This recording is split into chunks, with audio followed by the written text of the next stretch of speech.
inna zalzalatis sa'a wallahi ranar da Allah zai tankade da rerai a cikin harkar duniya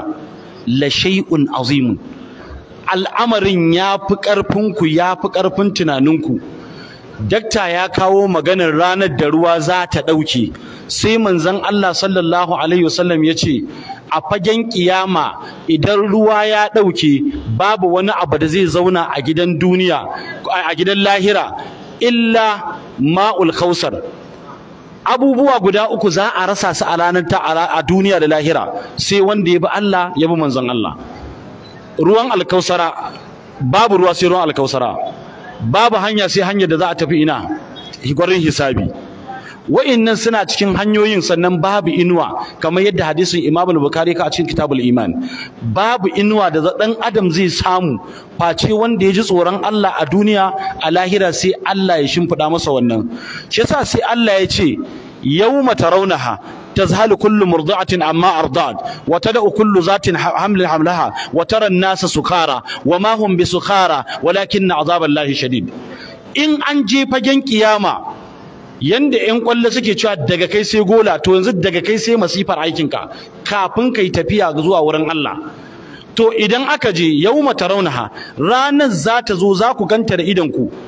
tazhalu kullu murdi'atin amma arda'at. Mama uwa da take shayar da yaro za ta wurgar da yaron a ranar. Dan a ranar ne za a haife shi wuldana shiban, za a haife shi da furfura a kansa. Duk duniya ba wani yaro da aka taba haifa har manzon Allah sallallahu alaihi wasallam da karancinsa da mutuncinsa da har darajar shi ta fita mala'iku. Ba wani hadisi da ni na sani wanda manzon Allah sallallahu alaihi wasallam ya ruwaito cewa da aka tashi haihuwar shi an haife shi da farin gashi. Amma saboda masifar ranar tashin alkiyama gaba ɗaya gashin ɗan adam zai zama fari. Bayan ya zama fari, uwar yaro duk ƙaunar da ke tsakanin ɗa da uwa za ta wurgar da ɗanta, yana mama zo ki bani nono, tana ba wannan halin. Wataran nasu sukara, za ku ga mutane suna tamaye, suna harkan maye kaman sun kwalu, kaman sun sha giya. Wa ma hum bisukara, amma wallahi ba maye suke ba, walakinna azaballahi shadid. Wannan tsananin masifa ta ghashiyatul qiyama ita ce tsananin ta take sawa al'umma su rikice, su shiga uku, zufa ya taso tun daga kasan kafanka, zuban jikinka ya zo har ya kawo ma nan, ya shanya nan, ya shanya nan, illa wa'inda suka yi imani. Shi sa Imamul Qahtani yake cewa imanuna billahi baina thalathatin عمل وقول واعتقاد جناني فيزيد في التقوى وينقص بالرضا فكلاهما للقلب يعتلجان. abinda dai ya rage maka in kana so ka kubuta daga gashiya to shine ka ji tsoron Allah, ka tsaya a inda Allah ya ce ka bauta mishi irin bautar da aka aiko Annabi Muhammad sallallahu alaihi wasallam da shi, shine zaman lafiyanka. To kaga Allah ya siffanta mana kiyama da yadda ta alamunta yake, da yadda za a zo a tashi al'umma, da yadda Allah ya ce khalla iza duqqatil ardi dakkan dakka wa jaa rabbuka wal malaku saffan saffa wa ji'a yawma idhin bi jahannam. Shi sa Imam al-Bukhari ce yu'ta bi jahannama yawma idhin. Wallahi Allah zai zo da jahannama, wata rana za a zo da jahannama laha 70,000 zimamin, tana da linzami guda 70,000, ma'a kulli zimamin, tare da kowane linzami 70,000 malik, akwai mala'iku guda 70,000 yujrunaha, suna fusga wutar cewa take yi mutanen nan da suka saba ma Allah, ban mu da su ya Allah, ban mu da su, bari mu cinye su. Shi yasa wata rana da wuta da aljanna suna hira, wuta take tambayan aljanna kai haƙuri, suna hiran sai ta ce wuta da aljanna, da Allah ni ina ganin yadda nake da girma, Allah zai iya cika ni? In ji wuta. Aljanna ta ce ni ma ina ganin Allah zai iya cika ni. Allah sai ba su amsa da cewa lalle za ku ciku kowace, amma Allah sai ce la'amla anna jahannama min aljinnati wan nasi ajma'in. Allah alƙawarin da ya mata yana nan, wuta kenan. Aljanna aka yi mata alƙawari, amma al'umma tun daga Adamu har zuwa annabi Muhammad sallallahu alaihi wasallam dan gatan Allah, ba ma iya cika aljanna, amma ana iya cika wuta har Allah tambaye ta fa hal min mazid. In an cika ta tamta matsa matse ta sannan aljanna sai ga tsararu ne kamar yadda ko ga mu nan sai dai Allah cikin hukumar shi na kun fayakun sai ya ce nan gidan ku cika nan gidan ku cika nan gidan ku cika sai ga aljanna ko ina ya cika to duba da dama minti 5 ne ni amma na san minti 5 na bai kai ba amma mun gaya muku mu muna bin shugabanci abinda muka yi daidai Allah ka tara mu a cikin lada abinda muka yi kuskure Allah ka yafe mana daraktan mu da bai da lafiya Allah ka ba shi lafiya da sauran ilahirin musulmai baki daya wassalamu alaikum wa rahmatullahi wa barakatuh at-takbir ina ma da lokaci da minti 10 da ya ci a yokon minti 5 da mun kara mai ya zama ko da minti 20 ne insha Allah za mu kara lulakawa sama ko ce za mu lulaka can sama mu kira mai gidanmu Malam Abdullahi Magaji wanda aka fi sani da Tilkashin Zazzau dan ya zo yi mana taliki na ƙarshe kafin jawabin shugabanci insha Allah shi ma minti 5 yake da shi insha Allah a takbir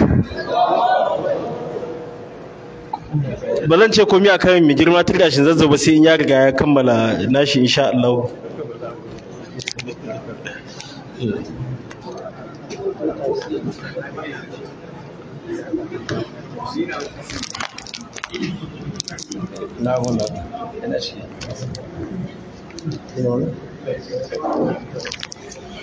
أعوذ بالله بسم الله والصلاة والسلام على رسول الله سيد المصطفى صلى الله عليه وآله وسلم الحمد لله نحمده ونستعينه ونستغفره ونعوذ بالله من شرور أنفسنا ومن سيئات أعمالنا من يهده الله فهو مهتد ومن يضلل فلن تجد له وليا مرشدا وبعد السلام عليكم ورحمة الله وبركاته wato bai kamata in zauna ba a nan saboda ainihin manyan malamanmu da ke wannan majalisa sun riga sun yi bayanin abin da ya kamata da a yi kuma malam ya gina karatun shi ne don ya tunasar da mu tuna cewa akwai ranar da za mu tsaya a gaban ubangijinmu wannan shi ne shimfiɗan bayanin yanda ka taso to akwai ranar da baka da yake wannan gari mun zo gari ne wanda ya shafi ainihin wato jama'a kuma kafancan jama'a local government kuma mun zo ne na taron agaji to ba za mu zo mu manta mu tafiya ba mu manta da jigajigan mutanen mu guda biyu ba wanda shaidan cewa lalle akwai ranar da za mu zama ba mu akwai mana Abubakar deputy director muna ce mai double man a yau ba shi a duniyan nan ko yana nan akwai sakatare na majalisar agaji na jihar Kaduna za ku ƙara tuna mun Malam Ahmad T Tahir kar ku manta akan harkan tafiya gun wa'azi a Plateau da irin wannan suturar namu yau ba shi ko yana nan duk ga su nan yau ba su a duniyan nan to abinda nake so mu fahimta ko kana so ko ba ka so to wallahi sai ka mutu sai kuma ka tafi ai Allah mai girma da buwaya yana ba mu labarin tashin kiyaman nan suratul waqi'a Allah ramma me yake faɗi ne idza waqatin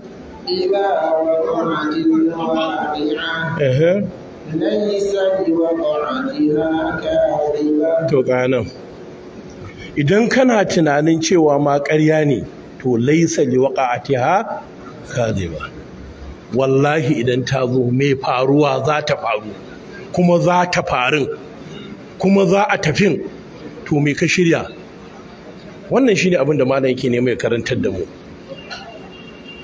wallahi billahi kullu nafsin dha'iqatul maut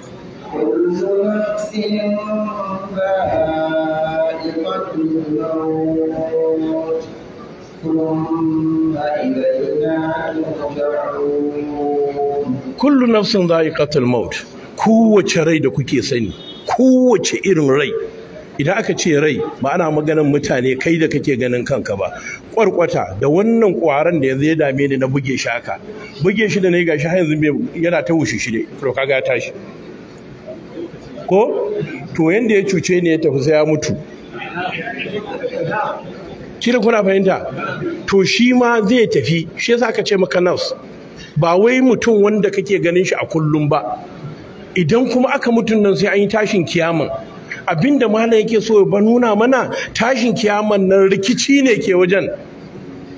saboda tsananin ranar da fitinar ranar. Iyayenmu sun rasu, an zo ana mun gaisuwa na mahaifiyata, idan ka kalle ni kana kallo na sai ka fashe da kuka, zan fashe da kuka.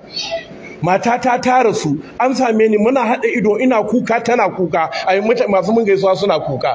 Ko mahaifina ya rasu, an zo ana kallo na, da gani ka san na shiga damuwa. Amma saboda tsananin wannan ranar, yau mai firrul mar'u يوم يفر المرء من أخيه وأمه وأبيه سمي كما وصاحبته وبنيه me dalili لكل امرئ منهم يومئذ شأن يغنيه. Ibadar Rahman kun ji wannan ranar idan ta zo, wallahi duk yanda kake da dan uwanka, yanda nake tare da gulma kowa ya sani, wallahi a ranar ba na son gane shi, shi ma bai kaunan gani na, domin sha'anin ranar ina tsoron ya nemi haƙƙinsa a kaina, ni kuma ya nemi haƙƙina a kansa gobe kiyama. Shugabanni ne aka tara na agaji, wannan na buga mana misali mu gane gobe kiyama sai Allah ya tambaye ku akan haƙoƙin wanda kuke mai jagoranci. Sai Allah ya tambaye ku akan waɗanda kuke ma jagoranci. Mataki na jiha kake, mataki na ƙaramar hukuma kake, tunda su ne aka tara a nan, ballantana ƙololuwa mataki na ƙasa. Wallahi al'azim sai Allah ya tambaye ku akan al'ummarku. Saboda haka mu gane abin da malam ya ɗauko, da an bar shi ya dire akan karatu, abin da kuka ji ina bayani ne yake neman ya dire. Abin da malam ya ɗauko, malam Ra'is, abin da yake neman ya dire. Shi sanya lokaci irin wannan baya wadatarwa a wurin isar da sako, amma kuma wannan abu yayi kyau. Duk lokacin da za a je taro ai tsokaci irin wannan, to abin nan fa'idan shi ya kai yanda ya kai. Ba zan manta ba, yin wannan tsokaci na ƙarshe irin wannan ma akan mumbari aka yi shi a ƙaramar hukumar Kubau, wanda aka yi a cikin Kubau ɗin. Ana rama ka tuna ko? Shi ne irin wannan taron na ƙarke, aka gabatar da wa'azi na ƙarke, wanda in an zo taro dare sai ya hana mu gabatarwa. Amma saboda girman wannan gari da albarkan wannan gari, sai gashi an shigo ana gabatar da wa'azin, kuma aka dawo da shi taro muke fa, aka tsinke taro aka ce bayan isha a ci gaba da taron a gabatar da wa'annan nasiha. A takaice ba sai ya zo ya tsaya mun ba, minti 5 ya bani, kuma na kalli minti 5 ɗina yayi. Saboda haka kar ya zo ya tsaya min. Abinda nake kiran mu duk cikan mu da muke nan, mu yi taro don Allah, zuciyar mu ya ginu akan abin da za a gina mu akai, mu je mu isar da sako don Allah, domin wallahi alazim babu tabbaci, mu dinnan zamu koma gidajen mu babu tabbaci. Ka taso daga inda kake, ƙololuwan ƙarke idan ka bi ta hanyar Kano, su ne ƙaramar hukumar Makarfi ko ta Dekara ta hanyar Kano, suna na a nan wajen. Idan ka ɗauko ƙololuwa ta hanyar Jos, ita ce ƙaramar hukumar Lere, tana na a nan. Idan ka ɗauko ƙololuwa a wannan hanyar, to an dire ma ita ne ƙarken gata nan. In ka je Sanga ta ɓangaren hanyar Filato ko hanyar Nasarawa, in za ka tafi, ƙololuwa suna na a nan. Duk jihar Kaduna, wanda Diwa in ka biyo wata ce ƙarke a hanyar Katsina, tana nan a nan. Gun da muka zo na ƙarke bisa dalili ba su iso ba, ita ce ƙaramar hukumar Birnin Gwari, saboda halin da suke ciki. To idan ko za mu irin wannan haɗuwar, ya zama cewa abin da za mu tattauna ba za mu yi shi domin mu je mu kai ma mabiyanmu ba, waɗanda suke ƙarƙashinmu ba, to ka jira wannan ranar da ake ba da labari akai, kuma wallahi za ka ba da amsa. Fa subhanakallahumma bihamdika nashhadu an la ilaha illa anta astaghfiruka wa atubu ilaik.